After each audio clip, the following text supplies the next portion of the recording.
श्री गणेशाय नमः। श्री सरस्वती नमः। श्री चंद्रदेव नमः। श्री गणेश जी का स्मरण कर सरस्वती के चरण सदगुरु की पावन चरण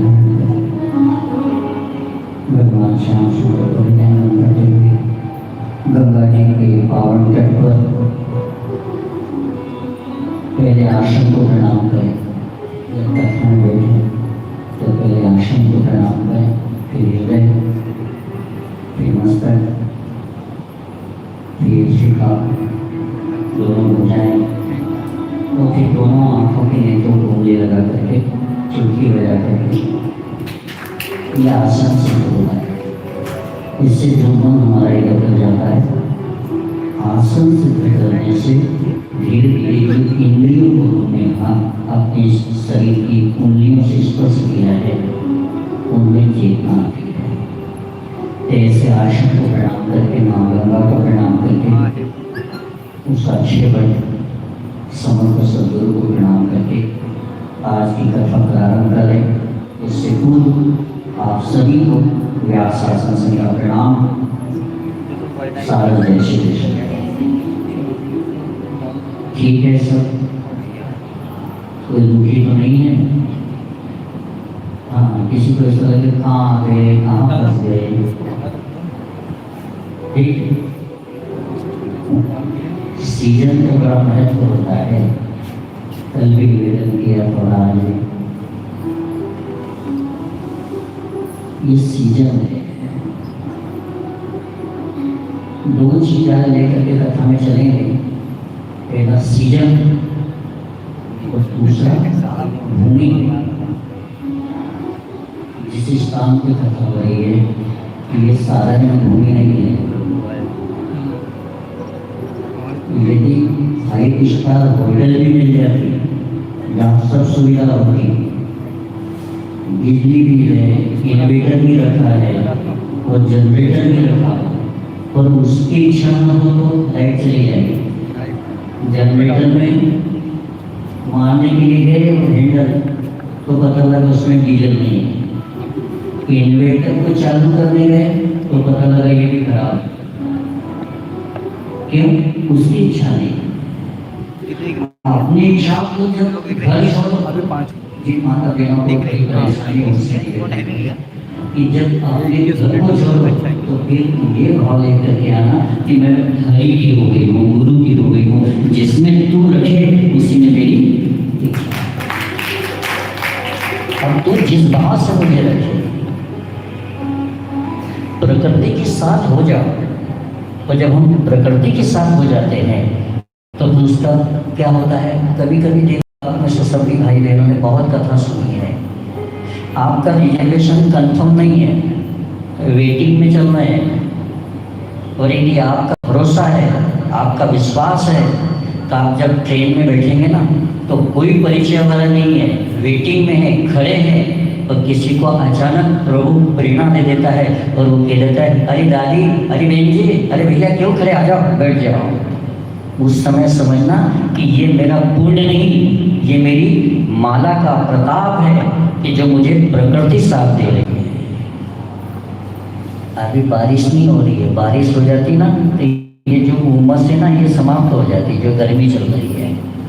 तो इसका मतलब अभी तपा रहा है, तपा लेने दो। आज क्या बना था? भिंडी की सब्जी, रोटी। रोटी थी कि पूरी थी? बोलो, बोलने में कोई दिक्कत नहीं। रोटी बनी थी कि पूरी बनी थी? रोटी थी। अब रोटी यदि इन्होंने तो कह दिया कि सबको भोजन बढ़िया करवाना, पर वो बनाने वाला थोड़ी कच्ची कर देता तो वो आपकी थाली में आती, बगल में तो अच्छी है, पर आपके पास आ गई, आपको पता है कि ठाकुर जी का भोग है, फिर भी आपने धीरे से खा लिया, थोड़ी इधर रखी, थोड़ी उधर, दूसरी रोटी भी कच्ची आ जाए तो सहन करेंगे? तुरंत कहेंगे साहब ये रोटी कच्ची क्यों आ रही है? जब भोजन करते हैं एक रोटी कच्ची आ जाती है, कम सीखी हुई आ जाती है, तो हमें ठीक नहीं लगती, और यदि खा ले तो वो पचने में भी दिक्कत देती है। जब एक अन्न की रोटी तकलीफ देती है, कच्ची है, हमारा जीवन भी कच्चा हो गया, तो फिर परमात्मा की शरण में कैसे जाएंगे? पक जाओ, पकने का समय है। पकने के लिए तो आए हैं, खूब पको, खूब अच्छी व्यवस्था दे तो भी धन्यवाद। यही विधि राखे राम, गाते तो सब है पर भूल जाते। उस समय गुस्सा आता है कि कहाँ गए, कहाँ आ गए। फिर मैं भी तुम्हारे साथ जुड़ जाता हूँ कि तुमको कहीं ऐसा ना लगे कि पंकज टूरिस्ट वाले हमारे दादाजी ने, विठल जी ने गुरु जी को 1 लाख रुपया दे दिया हो। नहीं साहब, हम दक्षिणा के भरोसे पर कथा नहीं करते। उन्होंने पूछा कि आपकी दक्षिणा क्या रहेगी? मैंने कहा हमने आज चौथी तीसरी पीढ़ी पर मैं कथा कर रहा हूँ, चौथी पीढ़ी पर बेटी कथा कर रही है, पर कभी दक्षिणा की बात नहीं की। आप कथा करने के बाद एक फूल उठा करके नारियल पर रख दो ना, तो हम किसी से शिकायत भी नहीं करेंगे कि उनने हमें क्या दिया है। बस एक फूल भी दे दिया तो हमारे लिए वो भी बहुत बड़ा हो गया, क्योंकि देने वाला तो 1000 हाथ वाला बैठा है। आप और हम क्या है। और इस पुराण की बोली नहीं लगाई अभी तक, इस पुराण की बोली नहीं लगाई। ये हमारे बगल में बैठे हुए कैलाश काका जी, ये दसोरे जी, कैलाश काका जी पंढरपुर कथा में गए तो वहाँ संकल्प लिया कि गुरु जी शिवरात्रि की कथा कहीं मत देना, 5 कथा मेरे यहाँ करना। 5 कथा होने के बाद मैंने कहा अब तो ठीक है। कहा नहीं, कथा तो मैं जब तक पृथ्वी पर रहूँगा गुरु पूर्णिमा पर ब्रह्मगिर गुरु गादी पर कथा होगी। इस साल कितनी 10वीं थी? 10 कथा हो गई है, 11 हो गई, 11 कथा हो गई है। और मैंने कहा अब तो मुझे कहीं जाने दो दूसरी जगह, तो मना कर गए। आपके सामने बैठे कि 11 कथा तो हो गई है गुरु जी शिवरात्रि पर, लेकिन मैं जब तक हूँ तब तो करना ही है, लेकिन जिस समय मैं न रहूँ और मेरे बेटे से यदि कथा ना हो तो ये कथा मेरे नाम से आपको करना पड़ेगी। बस बहुत ज़्यादा है कि वहाँ कथा है, कभी ये नहीं पूछा कि क्या व्यवस्था है। मैं वहाँ रह रहा हूँ, यहाँ रह रहे, क्या कैसी व्यवस्था है, सब जगह समन्वय बना लेते हैं। जीवन में समन्वय बनाना है, सद्गुण को लाना है। और कथा को सुनकर के गंगा से कहना कि माँ तू सारे पाप धोती है तो मेरे भी दुर्गुणों को तू धो करके रख देना। मुझे मेरे दुर्गुण लेकर के मैं घर न जाऊँ, मुझे सद्गुण दे देना। ये भूमि कोई साधारण भूमि नहीं है, हमारे बड़े पुण्य हैं, हमारे इतने पुण्य हैं तब जाकर के यहाँ आए। यदि हमारे न होंगे तो हमारे पूर्वजों के पुण्य होंगे, और यदि पूर्वजों के पुण्य भी न होगा तो किसी सदगुरु की कृपा से यहाँ तक आए हैं। ये जीजी बैठी है 2 साल से 51,000 50 60,000 रुपये दे करके बैठी थी मुझे, और मैं पैसे देने से बार बार मना करता था। जीजी मैं किसी की आज तक पैसा नहीं लिया है।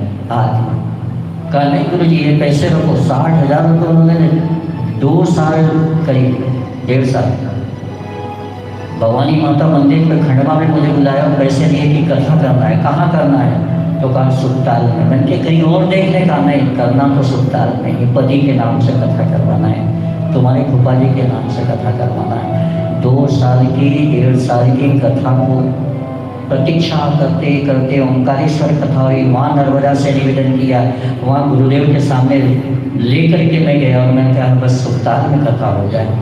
तब जा कर के बड़े भाग्य से तुलसीदास जी ने कहा है संत मिलन अरु हरि कथा,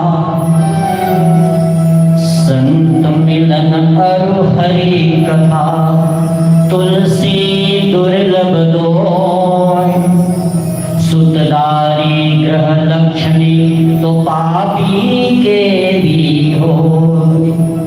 कोई पापी होगा, कोई चोर होगा, कोई लुटेरा होगा तो क्या उसकी पत्नी नहीं है, उसकी संतान नहीं है, उसके रिश्तेदार नहीं है।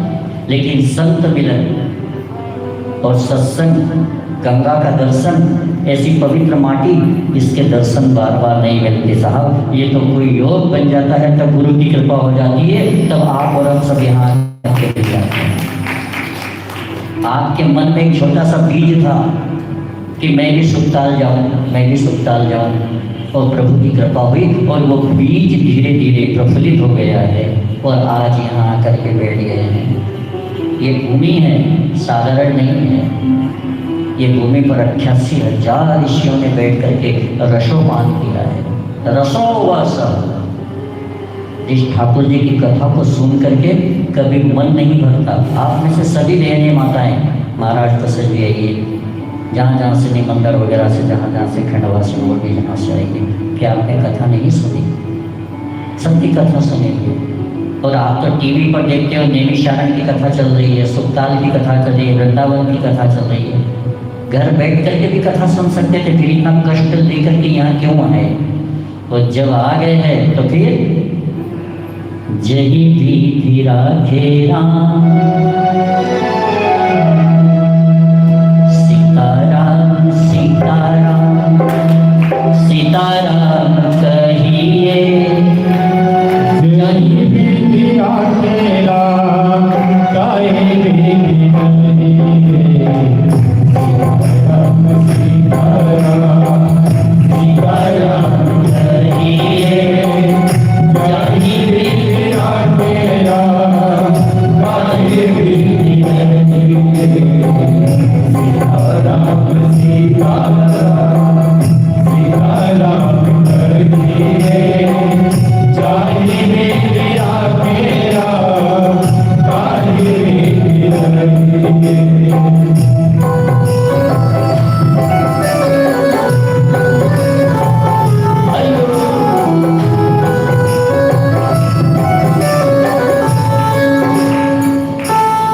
भोजन अच्छा बना नहीं, जो भी बात हो मुझे बोल देना। आप मेले में चाबी भरेंगे, मैं इधर चाबी भरूंगा। भोजन अच्छा था, बढ़िया ठाकुर जी का भोग था। तो फिर ऐसे क्यों बैठे, ऐसे ताले बजा रहे जैसे कोई बीमार हो? अभी 2 घंटे नहीं हुए भोजन करने को, तरोताजा हो। और जब कथा में बैठो तो मुस्कुराते हुए बैठो, मुस्कुराते हुए कि हर कोई देखता है। और जिसका मुख उतर जाता है ना, देखने के बाद भी आँख घुमा लेता है। हम ठाकुर जी के शरण में, गंगा की शरण में है, गुरु महाराज के यहाँ बैठे हुए हैं, तो मुस्कुराते हुए कथा सुना। वो जो कैमरे वाला आता है ना, और आप खड़े हो तो वो भी कहता है स्माइल, थोड़ा स्माइल करो, मुस्कुराओ। मुस्कुराने में फोटो अच्छा आ जाता है। विचार करना, एक क्षण के लिए, 1 मिनट के लिए भी कोई मुस्कुराता है तो उसकी फोटो अच्छी आ जाती है। और जो जीवन पर्यंत रोज रोज मुस्कुराता रहता है, मेरे परमात्मा की भक्ति उसको वैसे ही मिल जाती है साहब, अपने आप मुस्कुराते रहो। सीताराम सीताराम सीताराम कहिए, जाहि भी राखे राम कहे भी कहिए, सीताराम सीताराम सीताराम कहिए, जाहि भी राखे राम कहे भी कहिए।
भाव है। ये भूमि है और सीजन, अभी सीजन किसका चल रहा है? अधिक मास है, और अधिक मास में भक्ति का सीजन है। आप में से कई बहनें किसान हैं, खेती बाड़ी वाली है। सोयाबीन का भाव आ जाए तो रखे क्या, निकाल दो, अच्छा भाव आ गया है। और जब भाव आ जाता है ना तो हर चीज अपने आप महंगी हो जाती है। यहाँ पर हम सब आए हैं तो भक्ति का भंडार भरा हुआ है। गंगा क्या देती है? गंगा दो चीज देती है, ज्ञान और मोक्ष। उससे कहना कि माँ मुझे ज्ञान इतना देना, ज़्यादा ज्ञानी होना भी ठीक नहीं है, वो भी तकलीफ देता है। आपके महाराष्ट्र में चांगदेव हो गए हैं, सुना होगा, और ज्ञानेश्वर। चांगदेव 108 वर्ष के, 100 साल से ऊपर के, और ज्ञानेश्वर 16 साल का। लेकिन ज्ञानेश्वर में इतनी भक्ति बचपन से थी कि भक्ति सिद्ध हो गई। और वो भक्ति जब सिद्ध हुई ना तो वो किसी को बुलाने नहीं गया, उसके पास दौड़ दौड़ करके लोग आने लग गए ज्ञानेश्वर के पास। और उसकी प्रसिद्धि पूरे महाराष्ट्र में फैल गई। आज भी जाओ तो ज्ञानेश्वर के नाम का डंका बजता है महाराष्ट्र में। पंढरपुर में जब मेरी कथा थी तब महाराष्ट्र लोग बहुत थे। तब वो जब सत्संग हुआ तो उन्होंने मुझे पुस्तकें दी। तो वो ज्ञानेश्वर 16 साल का, 18 साल का, लेकिन उसकी जब प्रसिद्धि बढ़ी, उसने प्रसिद्धि और सिद्धि पर ध्यान नहीं दिया, उसने अपना भजन नहीं छोड़ा। और हम लोग, मैं आपके साथ हूँ, थोड़ा सा भजन करते हैं, थोड़ी सी सिद्धि आ जाती है तो हम तुरंत कह देते हैं। कहना नहीं, सिद्धि प्रसिद्धि दिलाती है, और प्रसिद्धि के बाद धीरे धीरे अभिमान आ जाता है, और अभिमान के बाद धीरे धीरे पतन होता है। इसलिए मेरे भाई बहन, यहाँ माला करो, यहाँ एक नाम लेते हैं तो 1000 के बराबर। क्यों? क्योंकि अभी सीजन है। अभी कौन सा सीजन है? पुरुषोत्तम मास है। इसमें कोई एक माला करे तो 1 लाख के फल के बराबर। कोई यदि जौ के समान भी सोने का दान कर दे तो अक्षय दान है। आज कई बहनें कह रही कि सप्तधान का दान करना है, तो मैंने कहा जब व्यासपीठ के पास आप आई है तो वही करना। इतना सुंदर, और ये पितरों के लिए है सारा, ये कोई साधारण नहीं, ये पितरों के निमित्त करें। इसीलिए हम आपको आसन पर जब बैठते हैं तो निवेदन करते हैं कि थोड़ा सा आसन को सिद्ध कर लो। हॉस्पिटल में जाते हैं तो वहाँ के नियम जो है, आप करोड़पति भी हो ना, लखपति भी हो तो कोई बात नहीं। वहाँ होने का ऑपरेशन करना है तो आपके कपड़े उतार करके आप ऑपरेशन जाने से पहले वहाँ की जो भी ड्रेस है उसको पहनना पड़ता है, वहाँ के कपड़े पहनना पड़ता है। ऐसे ही जब सत्संग में आते हैं तो थोड़ा सा भजन कीर्तन में आओ तो अपने आसन को सिद्ध करो, आसन को पवित्र करो। माला को साधारण नहीं होती है। माला 2 शब्द है, माला। कौन सी माला? तो कोई कहे कि माला, माल ला करके दे, अड़ोस पड़ोस का भी लाते, इधर उधर से भी लाते। तो जिसको माल चाहिए उसको माला माल भी देती है, और जिसको माँ चाहिए उसको माँ भक्ति भी मिल जाती है साहब। और ये माला साधारण नहीं है। इस माला को जब जपते हैं ना तो गुप्ती में रखना पड़ता है। क्या बोलते हैं उसको? गौमुखी।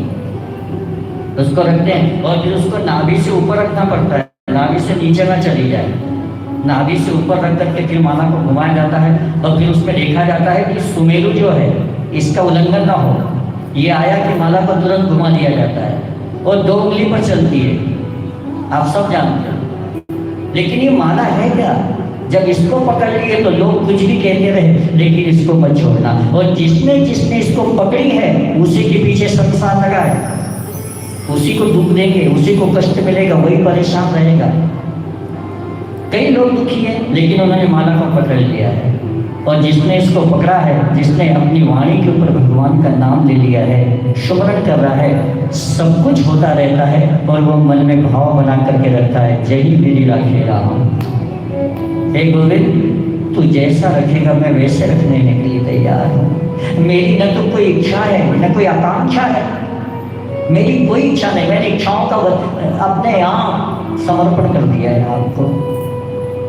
इसलिए जीवन में ध्यान देना। वो ज्ञानेश्वर 18 वर्ष का था महाराष्ट्र में, और चामदेव रहते थे बंगाल में।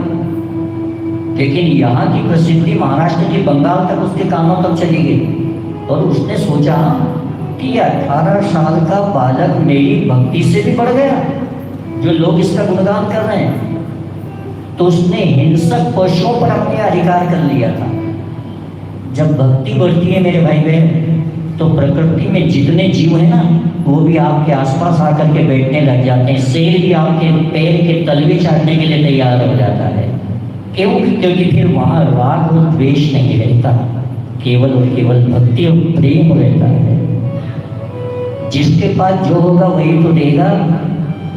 इसलिए गंगा से कहना कि हे गंगा ज्ञान देना, भक्ति देना, और यमुना से कहना कि हे यमुना तो मुझे प्रेम देना।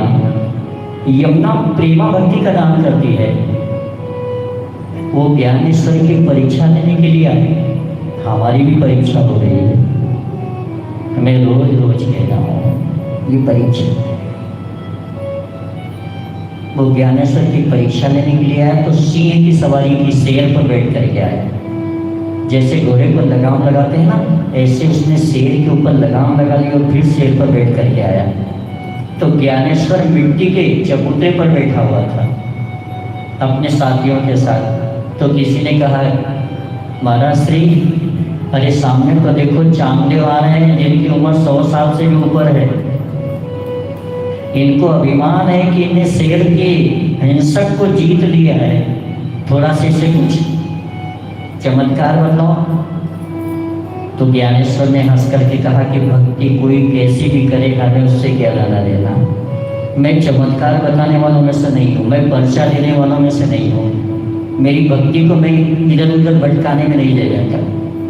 लेकिन शिष्य लोग माने नहीं, कहा नहीं नहीं, इस बूढ़े को बहुत अभिमान हो गया है। तो ज्ञानेश्वर मिट्टी के चबूतरे पर बैठे हुए थे, उस पर दाहिना हाथ मारा और कहा चल चामदेव से मिलने के लिए। तो मिट्टी का चबूतरा चलने के लिए तैयार हो गया साहब। भक्ति में कितनी ताकत है। आप ये मत सोचो कि मैं यहाँ कथा करूं या यहाँ कथा सुनूं तो मेरे पितरों तक वो कथा नहीं मिलेगी।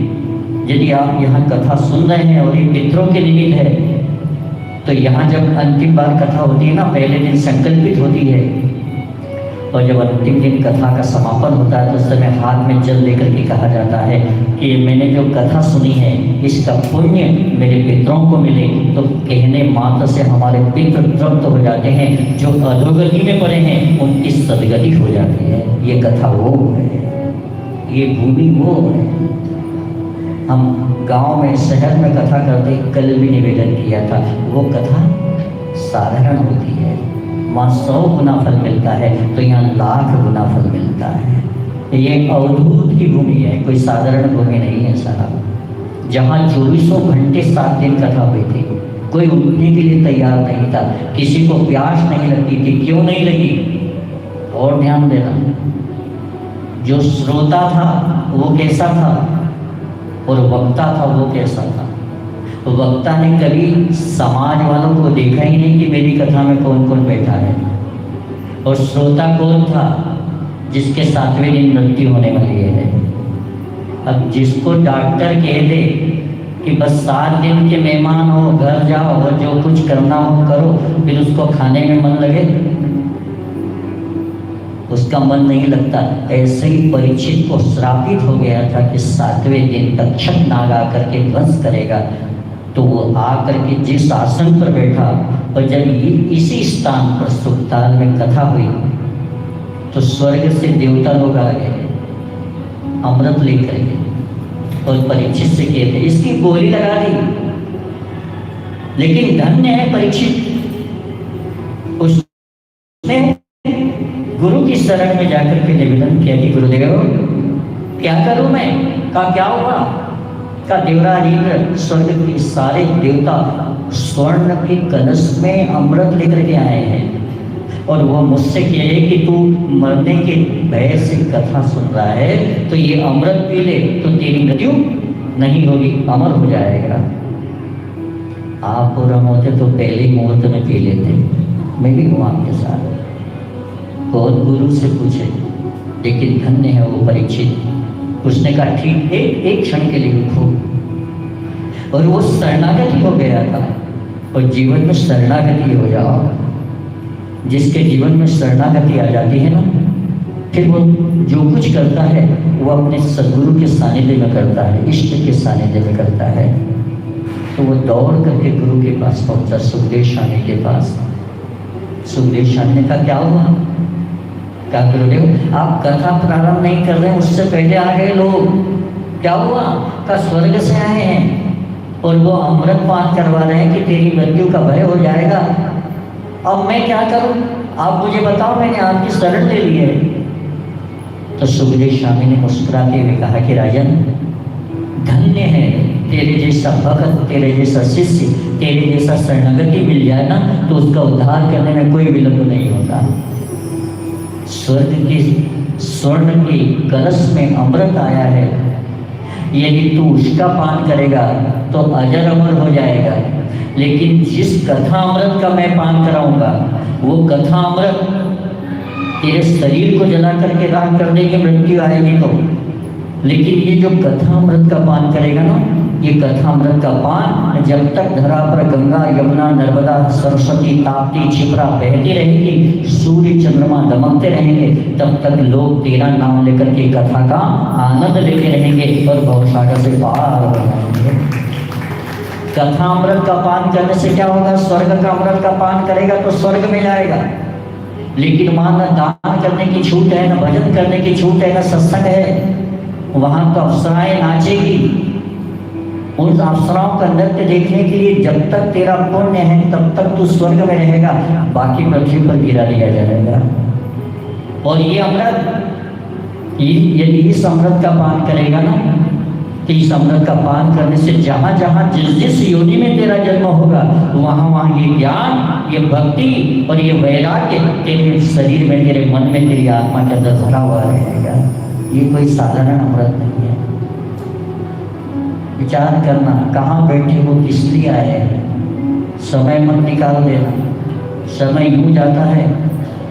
एक मुट्ठी में बालू लेट रखो तो कितनी पकड़ोगे? पकड़ लोगे?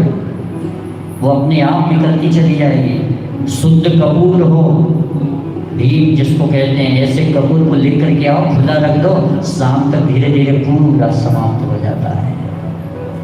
ऐसे ही जा रहा है क्षण भंगुर जीवन की कलिका, कल प्रात को जात खिली न खिली, मलिया चल की सूची शीतल मंद सुगंध समीर वही न वही, कलिकाल कुठार लिए फिरता तन नम्र है चोट झिली न झिली, रट ले हरि नाम हरि रसना, फिर अंत समय में। विचार करना, समय किसी की प्रतीक्षा नहीं करता। समय ये नहीं देखता कि तूने अपनी बेटी की शादी की है या नहीं। समय ये नहीं देखता कि तू यहाँ सुल्तान में आया तो क्या कर रहा है, मृत्यु लगी हुई है। काला मतवाला पक्ष गया, आ गया चांद सा उजियारा, तकता है राहु चंद्रमा, है ग्रहण पर्व पड़ने वाला। पता नहीं कब किस समय मृत्यु। अब और ध्यान देना, कई लोग कहते हैं कि शुभ मुहूर्त में अच्छा काम करना चाहिए, पर मैं आपसे पूछूं कि मृत्यु जब जब आई है उसने मुहूर्त देखा है? उसने देखा कि अमृत का चौगलिया चल रहा है, कि शुभ का चल रहा है, कि लाभ का चल रहा है? उसका नाम काल है। वो जब भी आती है, जो भी मुहूर्त अच्छा हो, जो भी चौगलिया अच्छा हो, उसको भी वो काल रूप में लेकर के आता है और तुरंत अपने साथ ले जाता है। फिर किस पर भरोसा करे? पानी केरा बुदबुदा असमानस की जान, देखत ही छुप जाएगा जो तारा प्रभात। जा रहे श्री कृष्ण गोविंद हरे मुरारी, हे नाथ नारायण वासुदेवा, श्री कृष्ण गोविंद हरे मुरारी, हे नाथ नारायण